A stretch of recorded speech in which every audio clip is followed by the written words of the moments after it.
Olá! Hoje a gente vai mergulhar de cabeça em A Maravilhosa Terra de Oz para entender um ponto bem específico: a conexão entre a imaginação das crianças e o poder, às vezes meio assustador, da magia.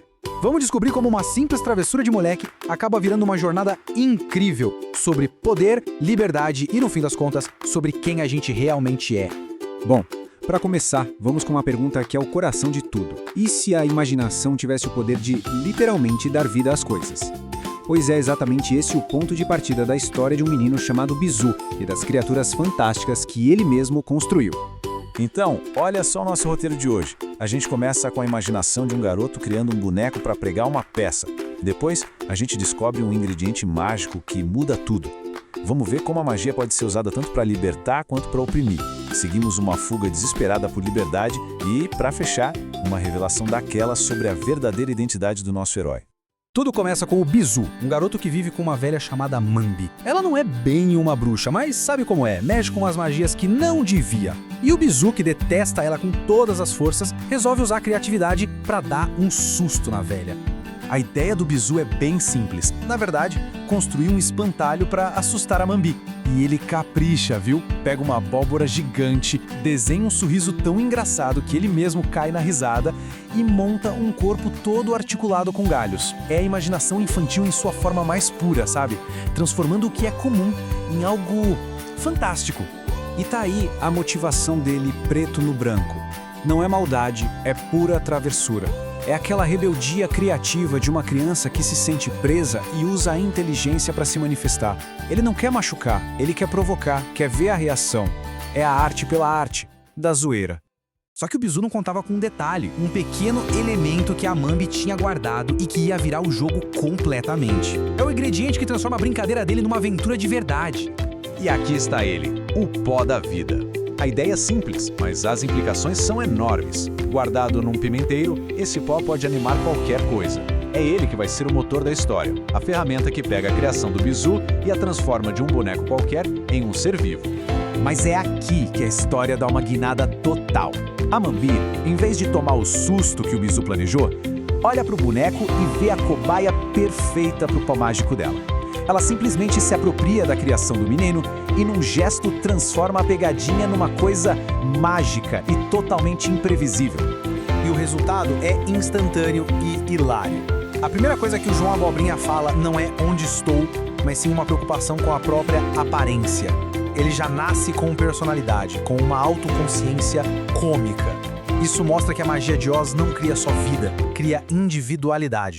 E esse momento leva a gente direto para o centro da discussão do livro, a dualidade da magia. Ela não é boa nem má por si só, tudo depende da intenção de quem está usando. A grande sacada é esse contraste.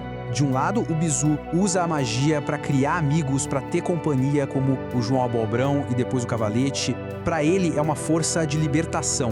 Do outro lado, a Mambi usa a magia para controlar, para punir, para dominar. Ela não cria, ela subjuga. E isso é uma metáfora perfeita de como o poder, seja ele mágico ou não, revela o caráter de uma pessoa. E não tem exemplo mais pesado do uso tirânico da magia do que essa ameaça. A Mambi não quer só castigar o Bizu, ela quer apagar ele, transformar o garoto num objeto, um enfeite de jardim. É a anulação completa de um ser. É o auge do controle. Bom, diante de uma ameaça dessas, o Bizu não tem outra saída a não ser fugir. E é aí que a inteligência dele e o próprio poder que a Mambi usou contra ele viram as ferramentas para sua liberdade. O plano do Bizu mostra o quão esperto ele é. Ele pensa na própria sobrevivência, pegando comida, pensa em neutralizar a Mambi, roubando o pó da vida e, o mais importante, ele mostra um senso de responsabilidade, libertando a criatura que ele ajudou a trazer ao mundo. A decisão de dar vida ao Cavalete mostra que agora ele domina a magia para um propósito claro, buscar a liberdade.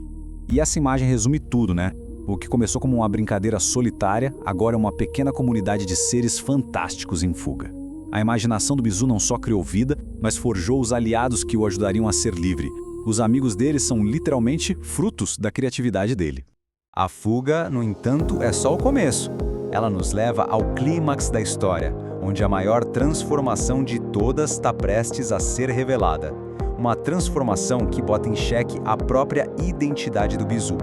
Depois de ver um homem abóbora e um cavalete ganhando vida, a gente se pergunta: qual seria a magia mais impressionante que ainda pode aparecer?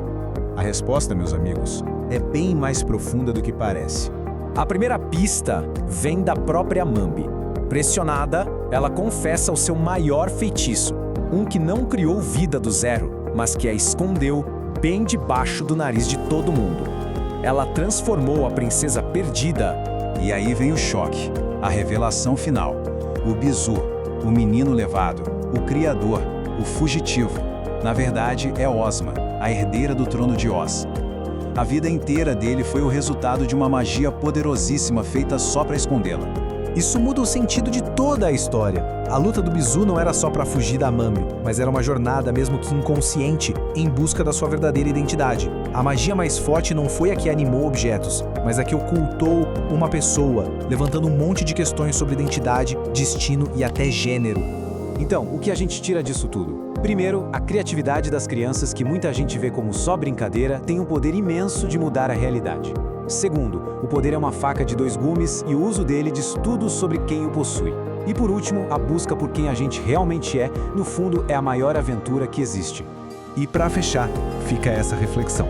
A jornada da Ozma foi imposta a ela, mas nos faz pensar: se existisse um poder capaz de mostrar quem somos de verdade, por baixo de todas as máscaras e camadas, será que a gente teria coragem de olhar? Fica a pergunta. Até a próxima!